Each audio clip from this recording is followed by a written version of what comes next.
Unfortunately, in the course of the pandemic in Georgia, a list of effective measures and appropriate mechanisms was not created through which the growth of unemployment in the country would be minimized. I think our country further should take in account the regulation on health in England adopted by the Parliament of the United Kingdom, on the basis of which new national restrictions were set from November 5 on a number of issues. With these restrictions, we meet high standards of protection for employees, according to which workers in any part of the UK can retain their job even if their employer cannot afford to pay them and be paid at least 80% of their salary. With the above entry in the Normative Act, the United Kingdom has fulfilled a positive obligation towards its population.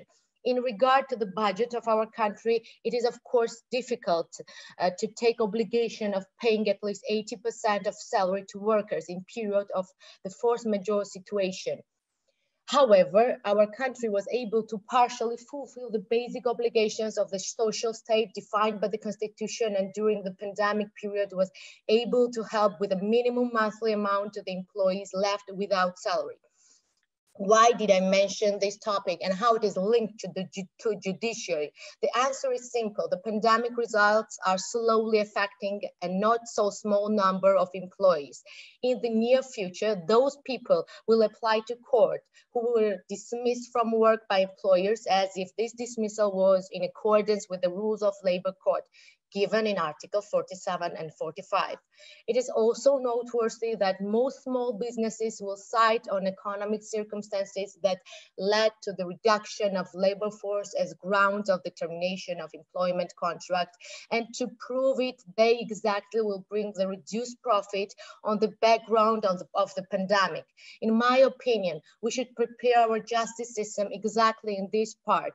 What will be the view of the court in this situation when the current legislation provides for the dismissal of an employee due to economic circumstances? I suggest to the judiciary system to take the following steps. First, judges should be trained in this area, and second, an appropriate qualified team should be set up in court who will be able to see to what extent the company which fired the employee due to economic circumstances had the opportunity to take alternative measures, adapting its budget to the current economic situation to manage finances more efficiently, to avoid the financial crisis and the need to reduce the workforce. However, at the same time, the judge should consider the fact that the company's profit making cannot be considered from the moral angle, and at the same time cannot limit one of the most important achievements of a democratic state, free and competitive business.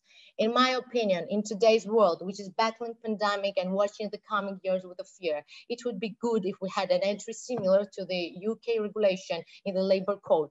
This entry should be clear and coming into force only in the event of an official recognized pandemic in the world and in our country, and relate solely to the right of employees to retain their job despite the non-acceptance of salary.